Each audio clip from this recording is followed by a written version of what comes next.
Right, it's time for listeners' questions. Are you ready? Born ready. So this week's questions are all about Kel Surprise. They're not about how you would act out a packet of crisp flavours. That is a shame. We can do that after.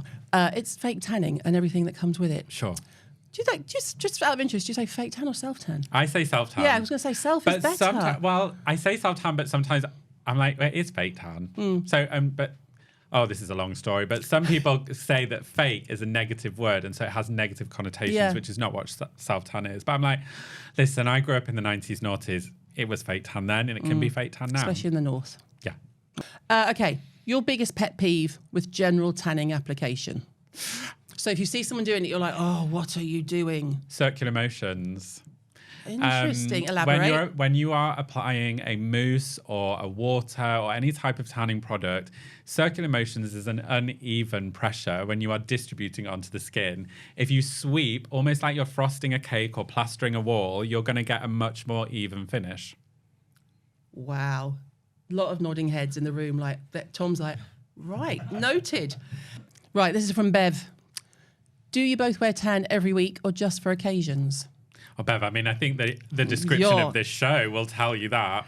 To and for any occasion, tan my face every other day, tan my body twice a week. Sunday night, religiously tan, so I don't feel like shit on Monday morning. Do you? That's a good idea. Just my face. Just so when I look in the mirror first thing on a Monday, I'm like, oh, you look great. And the whole Monday starts great.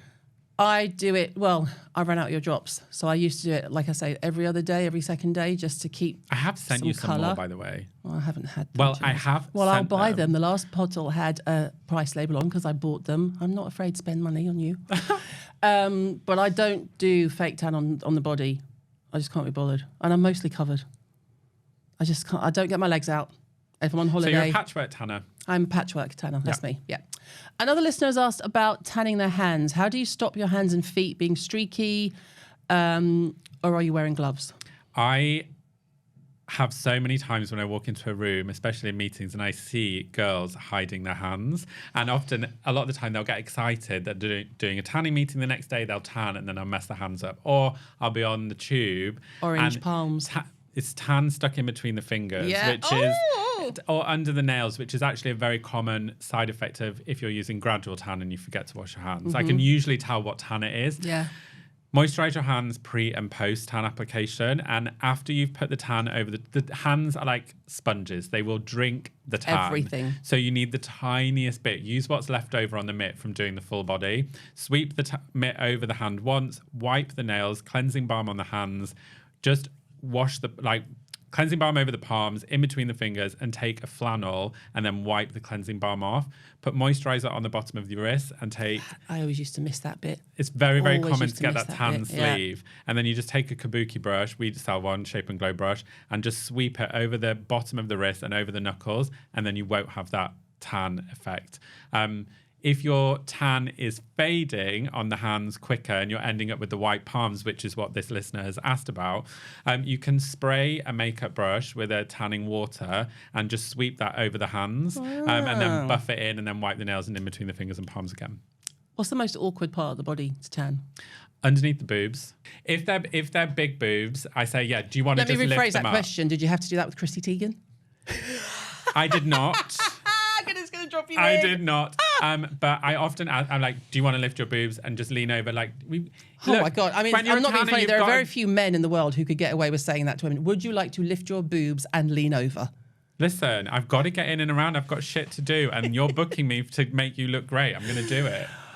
I think my daughter might be addicted to fake tan. She applies it daily before school and will have a full meltdown if she doesn't have time. She's 15 and thinks she's too pale without a tan. What can I do to wean her off? Try instant tan, because if she's using fake tan every day, what she's going to end up with is a build-up in tan. Instant tan is like a body makeup. You can mix that with moisturizer. It will turn a moisturizer into a tinted moisturizer. Slowly but surely, she will come off. But also, it's her journey. You kind of have to leave her to make these mistakes and work it out. 15 is when I got my perm. That's all I'm saying. Yeah, and we've all been there. I would say, actually, just let her be her. This is for both. I'm not a parent though, just about. I'm sorry. No, you're right. No, I would confirm as a parent and a parent of had been a parent of a 15-year-old female, which is, by the way, the most hideous years, 15 to 18, horrendous. let her wear her tan, whatever. And if she, you know, she'll have to get up earlier, won't she? For both, what's the most difficult part of formulating products? Mine is not putting out anything that's just standard, bog standard. It's already been done. What's the point? Not using white label on the shelf. So when but when you go to a formulator, often there's only so many factories that make beauty products. So often those factories will say, oh, we were making this for someone. This is a formulation that's past stability. You could just have this. Yeah. And sometimes it's tempting because it's a cheaper formulation. You're like, well, we could do that. But actually, no, you have to stand to your guns. Cost is really, really difficult to navigate when you want to put all these lovely ingredients in, but you can't get them for all the prices. And then you've got the formulation, and then you've got the packaging. So packaging is also a nightmare in itself. I think product developers are absolute machines and wizards. If it's done correctly, it's a long process. And I think people underestimate that. So when you see a product that's done really well and then you see a dupe of it 2 months later, that I promise you that product has not gone through proper testing. Yeah, 100%. There's no way it's been through all the testing it needs to go through. So mine is sort of winding my neck in. My biggest challenge is winding my neck in because I always want what's there that we can't really have, because I always want to throw, like, you know, well, put this ingredient, well, we can't use it at that strength because it'll make it just unrealistically expensive. And I'm like, well, can we have a bit in it? So mine is driving the chemist mad, basically. That's the biggest challenge. Bless them. All of them, as you say. Was there an epiphany moment for you both to start your brands? I'm considering a career change. Do I take the plunge? I mean, I would always say yes. I don't know what you're doing. I don't know what you're planning on doing. But I'm always telling people to take the plunge, because what's the worst that can happen? And also, you don't want to get to your deathbed, which is something you reference a lot and I reference, and go, oh, I wish I'd done that. I wish I'd tried that. You just want to try it. For me, I was so sick of using products that said they weren't going to go orange, streaky or patchy, and then they actually would. And so for me, it just felt like a rite of passage. I had to do it. I never wanted to be a brand founder. It just happened. It's exhausting. But I'm really glad I tried. Yeah. You didn't just try, you succeeded. Yeah. Mine was, obviously it got to the point where it didn't make sense not to have my own brand. You know, there's quite a few brands out there. And it's so good. Thank you. It's so Thank good. you. But there are a lot of brands out there, and this is absolutely fine, that's why I did it, that I've made very wealthy, should we just say. And that's absolutely fine. But there comes a point where you're like, well, hang on a minute. They're on their Instagram on bloody holiday for the 5th time this year. I'm working my arse off. I think I should try and get my own brand. My kitchen cupboard door's falling off in my hands. And I've never been poorer, so that was a great decision all round. Yeah. I actually love, though, on yours that you tell people how much to use. How much to use. I find that so useful. I can't take credit for that. That was Al Forbes, because she was looking at it. She was like, this is naked real estate. What are we going to do with the lid? And then she literally came in, she went, I know. What if we put how much they should use? So and that convenient. was it. And then, of course, you get that everyone comes in. And the funny bit is when the team are like, how much do they need to use? And we're pumping it. And then you have to put it into a circle and then flatten it to see how much it is. But, you know. I don't necessarily take any notice of it. I scoop out and I put loads on, but whatever. Of course, don't we all? But it is something that's like nice and stand out. And also, we are, I think, still the only brand that tells people on our packaging why not to buy us. You need this if, and you don't need this if. Because I'm not going to tell you to buy it just blind. You need this if, and you don't need this if. You're the only retinoid that I've ever felt confident to use, and also have seen such amazing results. I'm about to move on to retinoid 2, and I'm so excited. The excitement is real. It's real. I'm testing number 3. You massively changed my skin. Oh, love you for love that. Oh, thanks, Jules. No, thank you. TikTok, Tantouring. Is that a thing? Tantouring legit has been around forever. Yeah. And also, it's just contouring with tan. I was doing it on Strictly. This is not new. Love that it's having a moment on TikTok. Love that tan in general has had a moment on TikTok. All you do is you apply tan to the areas that naturally indent on the face and body, like you would when you're contouring. Like abs, for example. Sure. I mean, I have done shoots where I've put abs on people. I don't do that anymore because I don't believe in it, but it can be done. So you add tan to the outer part of the brow, the outer part of the nose, underneath the cheekbone, underneath the jawline. On the body, if you stand on your tiptoes, your muscles will naturally indent more. So underneath the calf, in between the thighs, the outer stomach, underneath the biceps, and underneath the clavicle and on the décolleté. Add the tan, 24 hours before you put your full tan on if you want to do it properly. If you want to cheat, then you can do this an hour before you do the rest of the tan. It won't be as deep, but you'll still have that contoured finish. Do you think TikTok's responsible for us being asked the same repeated sort of constant questions about things that we've been doing for years? No, because I got asked so many questions when I was doing magazine interviews. It's the same thing. But it's just an up-to-date format, People right? need to know, and everyone's new to the party, so I don't mind repeating myself. It's all good. Well, what I mean more is, so like tantrum, like you say, it's been around forever. Things like, I get asked all the time about different skin routines and skin cycling, and I'm like, that's what we've done since the beginning of time. It's just got a new name. Oh, it's literally like, let me just open this filing cabinet and just find something that I spoke about last week. Yeah, it's whatever. It's all good. That's part of being an expert, I think. Then we've got someone who's concerned, like, what ingredients are used to give tan their colour? Because some make me look like a bronze goddess, others make me look like an Oompa Loompa. Okay, so within tan... And how to choose wisely. Within every tanning product that will sit on yourself is an ingredient called DHA, deoxyhydrate acetone. That's what smells like biscuits. That is what has that biscuit smell, because that is the reaction that's happening on the skin. Much like when bleach reacts with the hair, you have that bleach smell. DHA comes in lots of different formats, and the best way to think of this is it's like milk. Well, everything on the shelf is called milk, but what have we got? We've got organic milk right down the scale to UHT. So within that, the DHA has lots of different qualities. That's the reason why some will go orange, because it's not a very good DHA quality, or the brand in particular has added too much DHA and not enough of other ingredients to balance out the reaction process. The pH level that the brand is formulated at also affects the orange tones on the skin. It's very sciencey. We love the science. Tan is very sciencey. Ala Paradise, we formulate at low pH, so you actually don't get that orange finish. We also use color corrective actives. So you get peach to brighten, green to cancel redness, and violet to cancel out those orange tones. Every brand is different, but also, and I hope you are sitting down for this, where you are in your hormone cycle will affect how dark your tan goes. I only know this from doing Strictly and doing the same person for 12 weeks, same tan consistently. And there were some weeks where this person would come in and I'd say, why are you not tanned? What's happened?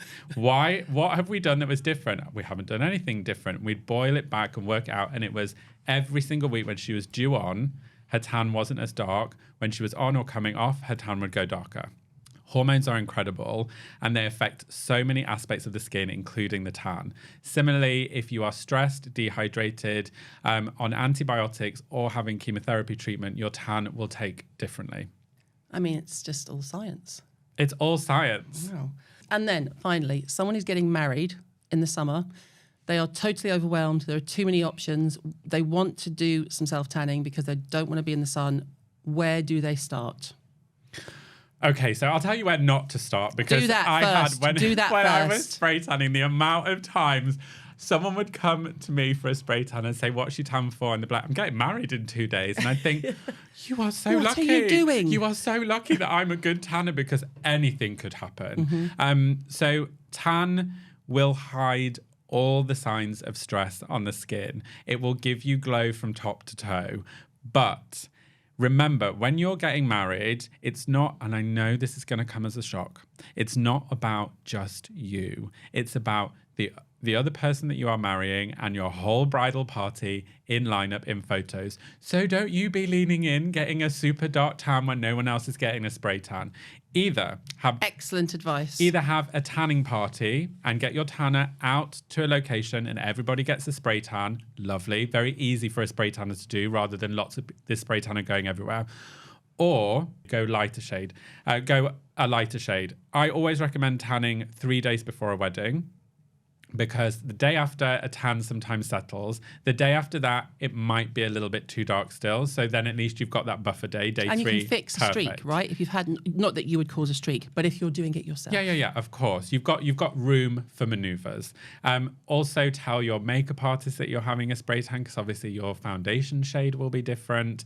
Have 2 or 3 trials. Your hen do is a great time to have a trial for a tan because there's lots of pictures of you. Then you can look at the pictures back and be like, I like that colour or I don't like that colour, and also how you sit alongside all your friends. Remember as well, chances are high that you'll be wearing a pale colour. Paler colours do require a deeper tan, but you don't want to be too dark because then the tan looks fake. And then what kind of tan? Because if I'm in a white or an ivory wedding dress, I don't want something that's going to rub off on it. Well, the rubbing off comes from instant tans and body makeup. No. Self-tan, if you've let it sit in the skin for at least 24 hours, you're not going to have that transfer. See? And then actually, just something that I've had on my mind as well. Could you speak to how your products are used on people as their skin tone goes darker, i.e., people of colour? Because you see it in your campaigns, and that was also something new that you did, like embracing, look, we know it's We're called... the first ever tanning brand to use a black woman in a campaign. Exactly. What the hell is that about? So tan looks great on every skin tone. It's not just about a white skin tone looking tan, like that's how you were shown in the 90s, noughties. It's just the bigger reaction that you will see happens on white skin. Yeah. Super pale skin. Let's talk about shade. Okay, Picking a shade. go for it. So the easiest way to do it is to think, if I went on holiday, what would I like to look like when I come back? Do I want a weekend away? Do I want a week away, maybe a couple of glasses of rosé on a boat, lovely? Or do I want 2 weeks Bahamas? That's light, medium, dark. So you can either choose your tan like the vacation that you want, or you can choose it like your makeup shade. So for light skin, choose light, medium, choose medium, dark, choose dark. If you have dark to black skin, choose the darkest tan. Tanning on black skin removes grey, ash, blue undertones. It gives a warmth to the skin. It just creates a more uniform finish. Tanning on super pale skin tones, if you don't use dark products, if you use a light product, it's just going to give a glow. And it takes away the redness, right? It takes away the redness. It takes away, again, that pink undertone in the skin. It just takes all that away. Tanning on like my skin tone, which is olive medium, it just gives a golden finish. But the best fake tan looks real. So really, obviously I think Colour Paradise is the best, but you might not. That's fine, whatever. My life's not going to end. But make sure you pick the tan that works for you and works for your skin tone. There are lots of tan that just sit on top of the skin. They don't react with the skin, and that's when everybody goes the same colour. That shouldn't be happening. You shouldn't be the same colour as your mate. Everyone should go different colours, and then you can really have the true glow. Thanks, Jules. You're so welcome. Cheap and available, honey.